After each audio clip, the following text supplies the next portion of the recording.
Assalamualaikum warahmatullahi wabarakatuh. Perkenalkan, nama saya Aulia Izzati Rahman. Pada kesempatan ini, saya menjadi pemateri pertama yang akan membahas tentang persiapan kemerdekaan Indonesia. Dan selanjutnya Nur Febrianti sebagai pemateri kedua yang akan menjelaskan tentang pembentukan dan perkembangan awal Republik Indonesia.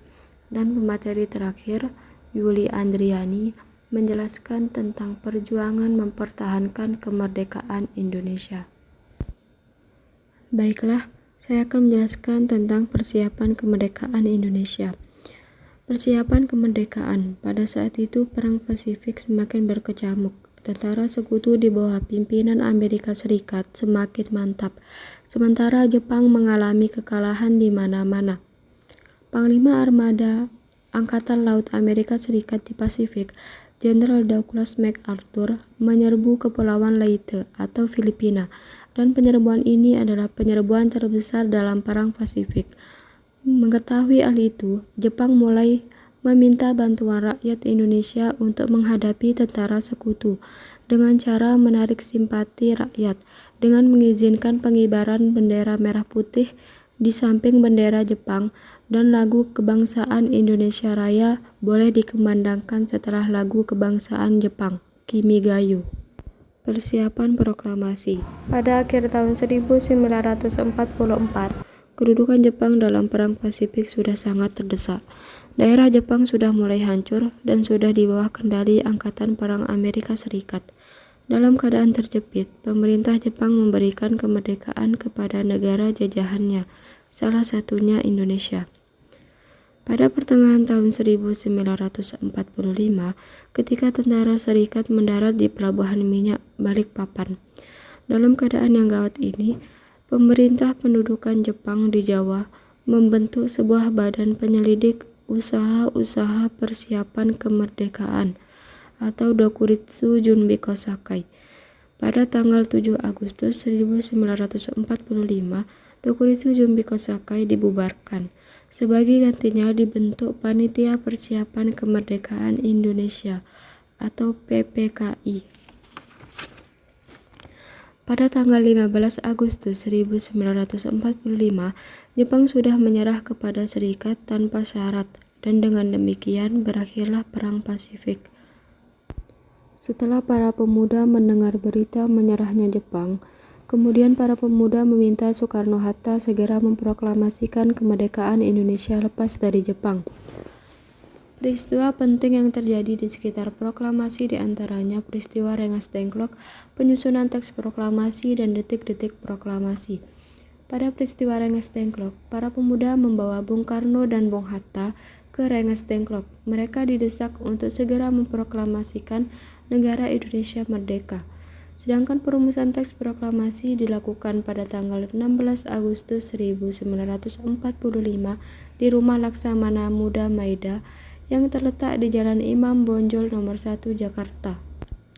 Para perumus teks proklamasi adalah Insinyur Soekarno, Dr. Andes Muhammad Hatta, dan Ahmad Subarjo. Teks proklamasi ditulis tangan oleh Bung Karno dan diketik oleh Sayuti Melik. Proklamasi ditandatangani oleh Insinyur Soekarno dan Dr. Andes Muhammad Hatta atas nama bangsa Indonesia. Proklamasi kemerdekaan Indonesia pertama kali dikumandangkan tanggal 17 Agustus 1945 bertepatan pada hari Jumat di Jalan Pegangsaan Timur nomor 56 Jakarta atau sekarang Jalan Proklamasi. B. Pembentukan dan perkembangan awal Republik Indonesia. Proklamasi dan kehidupan politik. Sejak pagi hari pada tanggal 17 Agustus 1945 telah diadakan persiapan-persiapan di rumah Insinyur Soekarno di Pegangsaan Timur 56 untuk menyambut proklamasi kemerdekaan Indonesia. Lebih kurang 1.000 orang telah hadir untuk menyaksikan peristiwa yang maha penting itu. Pada pukul 10 kurang 5 menit, Hatta datang dan langsung masuk ke kamar Soekarno. Kemudian kedua pemimpin itu menuju ke ruang depan dan acara segera dimulai tepat pada jam 10 sesuai dengan waktu yang telah direncanakan. Soekarno membacakan naskah proklamasi yang sudah diketik dan ditandatangani bersama dengan Muhammad Hatta sehari setelah proklamasi kemerdekaan. Pada tanggal 18 Agustus 1945, PPKI mengadakan sidangnya yang pertama. Dalam sidang itu, mereka menghasilkan beberapa keputusan penting berikut. Yang pertama, mengesahkan Undang-Undang Dasar yang sebelumnya telah dipersiapkan oleh Dokuritsu Zumbicho Sakai yang sekarang dikenal dengan nama Undang-Undang Dasar 1945. Yang kedua, memilih Soekarno sebagai presiden dan Dr. Andus Muhammad Hatta sebagai wakil presiden. Yang ketiga, dalam masa peralihan presiden untuk sementara waktu akan dibantu oleh sebuah komite. Pada tanggal 19 Agustus 1945, Presiden dan Wakil Presiden memanggil beberapa anggota PPKI beserta golongan cendekiawan dan pemuda untuk membentuk Komite Nasional Indonesia Pusat atau KNPI. KNPI akan berfungsi sebagai Dewan Perwakilan Rakyat atau DPR sebelum terbentuknya DPR hasil pilihan rakyat. Sejak hari itu sampai awal September, Presiden dan Wakil Presiden membentuk kabinet yang sesuai dengan Undang-Undang Dasar 1945, dipimpin oleh Presiden sendiri dan mempunyai 12 departemen serta menentukan wilayah Republik Indonesia dari Sabang sampai Merauke yang dibagi menjadi 8 provinsi yang masing-masing dikepalai oleh seorang gubernur. Kehidupan ekonomi. Pada zaman pendudukan Jepang, seluruh potensi ekonomi Indonesia diarahkan kepada kepentingan perang. Republik Indonesia yang baru berdiri mewarisi keadaan ekonomi yang sangat kacau dari zaman pendudukan Jepang itu. Inflasi yang hebat diwarisi oleh negara yang baru berumur beberapa hari itu. Sumber inflasi adalah beredarnya uang rupiah Jepang secara tidak terkendali, sedangkan Republik belum dapat menyatakan bahwa uang Jepang tidak berlaku karena belum memiliki uang sendiri sebagai penggantinya. C. Perjuangan mempertahankan kemerdekaan Indonesia. Usaha Belanda untuk menghancurkan Republik Indonesia. Seperti kita ketahui, politik kolonial Belanda adalah bertujuan untuk menjajah Indonesia. Taktik yang dipergunakan oleh Belanda antara lain dengan memecah belah Divide et Impera, dan sikap terakhir yang dilakukan oleh Belanda pada saat menjelang datangnya Jepang adalah tidak menghiraukan pernyataan dari Kongres Rakyat Indonesia yang diselenggarakan oleh GAPI dalam rangka tuntutan Indonesia berparlemen. Kongres itu menghasilkan bahwa GAPI bersedia membantu pemerintah Belanda di dalam peperangan yang pada tahun 1939 telah melanda Eropa yang kemungkinan akan menjalar sampai Asia.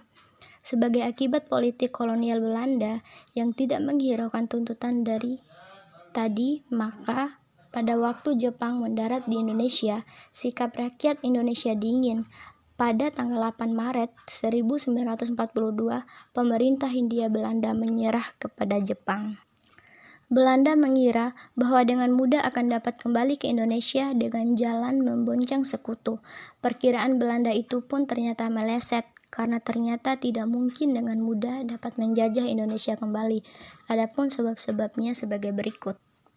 A. MacArthur sebagai Panglima Komando Sekutu untuk Asia Tenggara memerintah bahwa pasukan-pasukan sekutu baru oleh mendarat sesudah penyerahan dengan resmi ke Jepang. Penyerahan tersebut baru terjadi pada tanggal 2 September 1945. B. Tepat pada tanggal 15 Agustus 1945, Komando Sekutu untuk Asia Tenggara pindah dari pasukan Amerika ke tangan pasukan Inggris yang lemah di bawah pimpinan Marshal Mountbatten. C. Marshal Mountbatten menetapkan pendaratan di Kalimantan, Indonesia Timur dan Nusa Tenggara kecuali Bali dan Lombok ditugaskan kepada Australia dan sisanya kepada tentara Inggris. Sekian presentasi dari kelompok kami, kurang lebihnya mohon dimaafkan. Wassalamualaikum warahmatullahi wabarakatuh.